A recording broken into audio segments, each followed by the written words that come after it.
నమస్కారం నమస్కారం. మీరు? నా పేరు విశ్వనాథ్, అంజలి ఫాదర్. రండి కూర్చోండి కూర్చోండి. ఏమేవ్ అంజలి ఫాదర్? నమస్కారం. నమస్తే. మా ఆవిడ, మా అమ్మాయి. నమస్తే. నమస్తే. రెండు కాఫీ పట్టరా. అమ్మా కొంచెం పంచదార తక్కువ, నాకు షుగర్ ఉంది.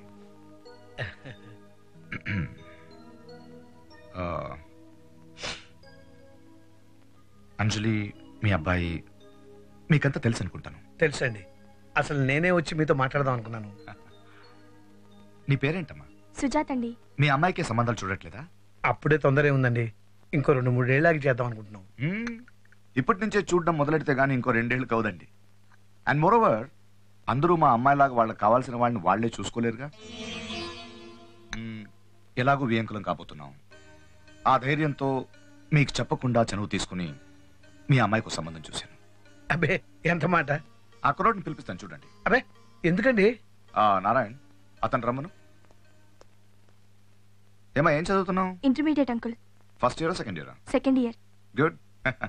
బాగా చదవాలమ్మా. ఇతనేనండి, పేరు పరమేశ్వరరావు. పాపం తల్లి తండ్రి ఎవరు లేరు, చిన్నప్పుడే పోయారు. అనాథ శరణాలయంలో సరిగ్గా చూడట్లేదని చదువు మానేసి పారిపోయాడు. ఆ తర్వాత నుండి స్వంతంగా పని చేస్తూ బ్రతుకుతున్నాడండి. నెలకు 2-3 వేల దాకా సంపాదిస్తున్నాడు. శనివారం బిర్లా టెంపుల్ దగ్గర ఉంటాడండి, గురువారం షిరిడి సాయిబాబా టెంపుల్ దగ్గర ఉంటాడండి, మంగళవారం మీకు బడి చౌడిలో ఆంజనేయ స్వామి గుడి తెలుసు కదా, చాలా ఫేమస్, అక్కడ ఉంటాడండి. ఈ జనం వేసే డబ్బులు కాక కొబ్బరి చిప్పులు అవి ఇవి హోటల్ కమ్మితే నెలకు 500-600 పైన మిగులుతుందండి. ముందు మీరు లేవండి. ఇంట్లో పెంచి కూర్చోబెట్టి కాఫీ ఇచ్చాం కదా అని మీరేం మాట్లాడి ఊరుకుంటాం అనుకుంటున్నారా? నువ్వు ఆగవే. ఇంత వయసు వచ్చింది, కనీసం ఇంత కూడా సంస్కారం లేదంటండి మీకు. మీలాగా కోట్లు ఖర్చు పెట్టి కూతురు పెళ్లి చేయలేకపోవచ్చు, కానీ ఒక అడుగు తినేవారికి నా కూతురిచ్చి పెళ్లి చేసేంత దౌర్భాగ్య స్థితిలో లేను నేను. అంజలి ఫాదర్ అనే ఒకే ఒక కారణంతో మిమ్మల్ని కాళ్ళను పట్టుకుని బయట కట్టకుండా వదిలేస్తున్నాను. వెళ్ళండి. అయిపోయిందా? ఇక్కడ మండుతోందా? దాన్నే కోపం అంటారని మీ అబ్బాయి చెప్పాడు నాకు. ఒక సూపర్ మార్కెట్ ఓనర్ ఇంటికి ఒక అడుగు తినేవాడిని తీసుకొచ్చి మీ అమ్మాయినిచ్చి పెళ్లి చేస్తారా అంటేనే మీకు ఇంత కోపం వచ్చింది. మరి నాలాంటి కోటీశ్వరుడు దగ్గరికి ఓ కిరాణా కొట్టోడు కొడుకొచ్చి మీ అమ్మాయిని ప్రేమించాను ఇచ్చేస్తావా అంటే నాకెంత కోపం రావాలి? ఇదే మాట నేను మామూలుగా కూడా చెప్పొచ్చండి. మీ అమ్మాయిని ఒక అడుగు తినేవాడికి ఇచ్చి పెళ్లి చేస్తారా అని. కానీ అలా చేస్తే నేను ఏదో ఆవేశంలో మాట్లాడుతున్నాను అనుకుంటారు. అదే వాడిని డైరెక్ట్ తీసుకొచ్చి చెప్పాను కాబట్టి క్లియర్గా అర్థమైంది. ఇది కూడా మీ కొడుకే నేర్పాడు నాకు. ఎవరైనా లైఫ్ లో ఎదిగిన తర్వాత పెళ్లి చేసుకుందాం అనుకుంటారు, కానీ నీ కొడుకు ఎదగడానికి పెళ్లి చేసుకోవాలనుకుంటున్నాడు. తప్పు, పొరపాటు. అమ్మ మీరంటే నాకేం కోపం లేదు. ఐఎమ్ సారీ మా, నువ్వు ఉండగా ఇలాంటివి మాట్లాడడం కరెక్ట్ కాదని నాకు తెలుసు. మిమ్మల్ని బాధ పెట్టాలని నేను ఈ పని చేయలేదు. నా బాధ మీకు చెప్పాలని చేశానంతే. ఇదిగో చూడండి, ఇంకోసారి మీ కొడుకు నా కూతురుతో తిరుగుతున్నాడని నాకు తెలిస్తే బాగోదు, అస్సలు బాగోదు. నేను దిగడం అని మొదలెడితే ఇది నా మొదటి మెట్టు. దీన్ని బట్టి నా ఆఖరి మెట్టు ఎంత భయంకరంగా ఉంటుందో మీరు ఊహించుకోగలరు అనుకుంటున్నాను. దయచేసి నన్ను అక్కడ దాకా లాక్కండి ప్లీజ్. కాఫీ బాగుందమ్మా?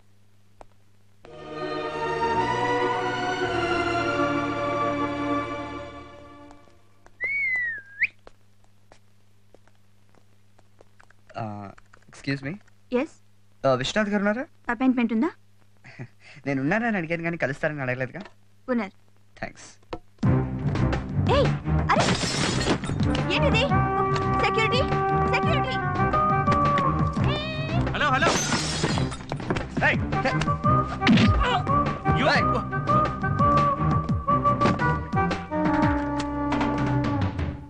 అంకిల్.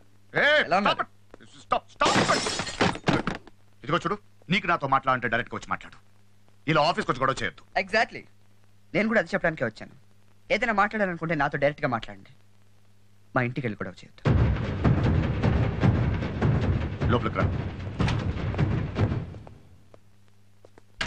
కంప్యూటర్ బదులు కొడితే కంగారు పడి నా కూతురునిచ్చి చేస్తాననుకుంటున్నావా? మా ఇంటికి అడుక్కు తినేవాడిని తీసుకెళ్లి గొడవ చేస్తే భయపడి మీ కూతురు వదిలేస్తా అనుకుంటున్నారా? నిజంగా నా చెల్లిలో బెగ్గని ప్రేమించిందంటే నేను అరవను, ఆలోచిస్తాను. 20 ఏళ్ళు మనతో పెరిగిన అమ్మాయి, మన అలవాట్లు మన ఇష్టాలు మన పద్ధతులు తెలిసిన అమ్మాయి ఒక అడుక్కు తినేవాడిని ప్రేమించిందంటే ఖచ్చితంగా వాడు అలవాట్లు పద్ధతులు కూడా మనకు దగ్గరగా ఉండాలి. అర్థం కాలేదా? అసలు మీ ప్రాబ్లం ఏంటో నేను చెప్పను అంకుల్. మీకు నేను నచ్చలేదు. నేనే కాదు, అంజలికి సంబంధించినంత వరకు మీకు ఎవరు నచ్చరు. ఎందుకంటే మీకు మీలాంటి అల్లుడు కావాలి.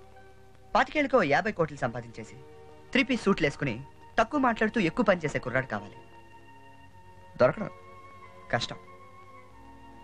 అయినా పాతికేళ్ళ కుర్రాడు అంటే నాలాగే ఉంటాడు. అల్లరి చేస్తాడు, అమ్మా నాన్న తెలియకుండా సినిమాలకు వెళ్తాడు, సిరిట్లు కలుస్తాడు, ఫ్రెండ్స్తో కలిసి తిరుగుతాడు. ఆడు అలాగే ఉంటేనే కరెక్ట్గా ఉన్నట్టు. లేదా ఆడిని ఏదైనా డాక్టర్ దగ్గర చూపించాలి. పాతికేళ్ళ క్రితం మీరు కూడా అలాగే ఉంటుంటారు అంకుల్. చాలా రోజులైంది కదా, మర్చిపోయి ఉంటారు. అది చెప్దామని వచ్చాను. అంకుల్, మీరు అంజలిని ప్రేమించండి, కానీ తను మిమ్మల్ని ద్వేషించే రేంజ్కి ప్రేమించకండి. అది మీ ఇద్దరికి మంచిది కాదు.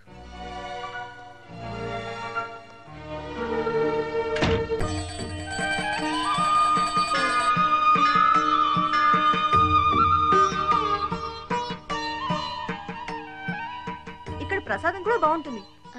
నువ్వు కార్ దగ్గర ఉండదునా, నేను ఇప్పుడే వస్తాను. అలాగే. నమస్తే అంకుల్.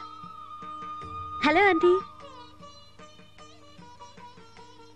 ఆంటీ, ఏమైంది ఆంటీ? ఎందుకు అలా ఉన్నారు? నిన్న మీ నాన్నగారు మా ఇంటికి వచ్చారమ్మా.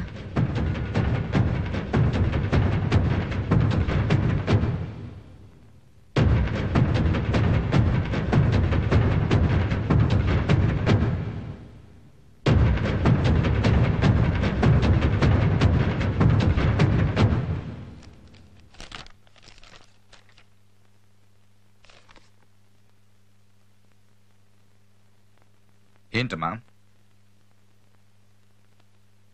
ఏంట్రా? రిషి నీకు తెలుసా డాడీ? అతను నీకు తెలుసని నాకెందుకు చెప్పలేదు డాడీ? ఇదే ప్రశ్న నేను నిన్ను చాలాసార్లు అడుగుదాం అనుకున్నానమ్మా, కానీ ఎవడి గురించో మనిద్దరం మాట్లాడుకోవడం ఎందుకని. రిషి వాళ్ళ ఇంటికి నిన్న నువ్వు ఎవరినో బెగ్గర్ని తీసుకెళ్ళి వాళ్ళ చెల్లెలకి ఇచ్చి పెళ్లి చేయమని చెప్పావా డాడీ? ఇదంతా అబద్ధం కాదు?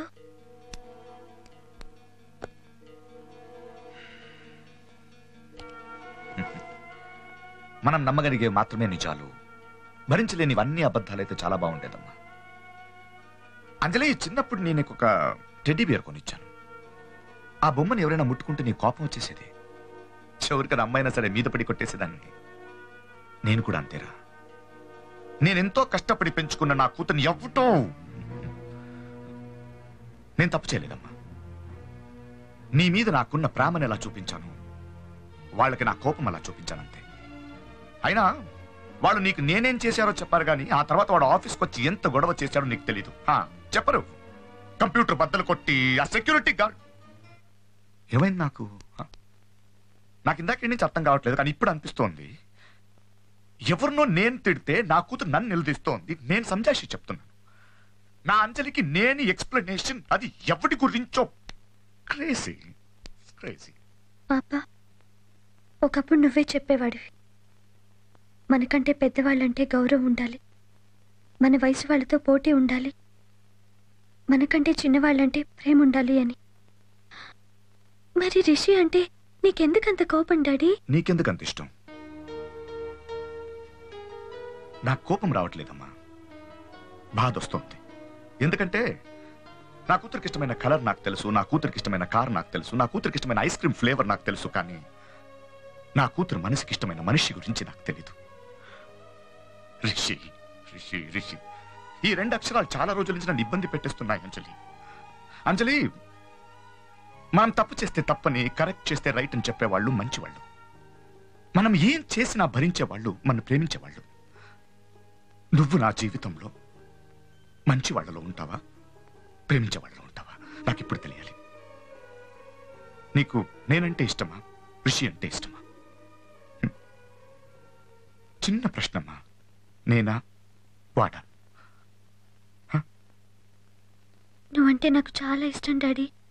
మరి రిషి అంటే?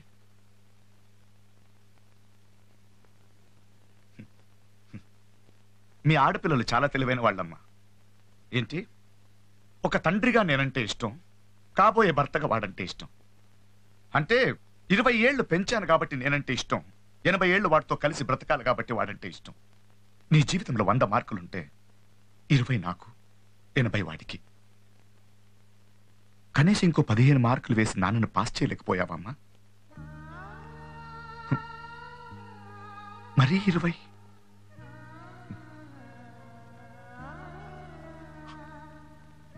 I'm a failure.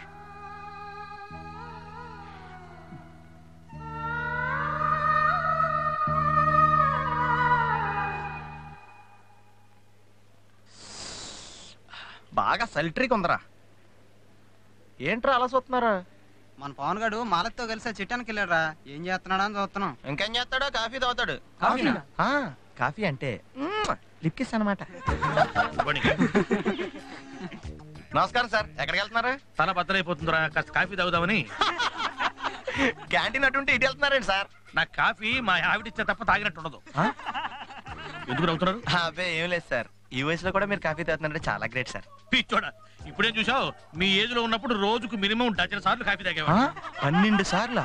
మరి ఇప్పుడు 4-5 సార్లు కన్నా తాగట్లేదురా, కానీ పొద్దున్నే మాత్రం ఖచ్చితంగా కాఫీ ఉండాలి. మరీ పొద్దునేనా? అసలు కళ్ళు తెరవగానే కాఫీ పడాలి, లేకపోతే మనకు కుదరదు.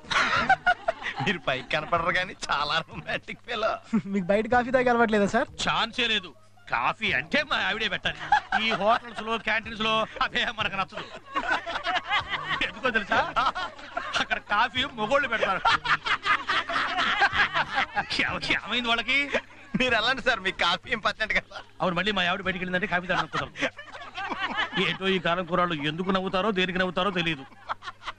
రేయ్, నవ్వి నవ్వి చచ్చిపోయేలా ఉన్నాడు రా, వాడికి కాసిన కాఫీ తాగించండి.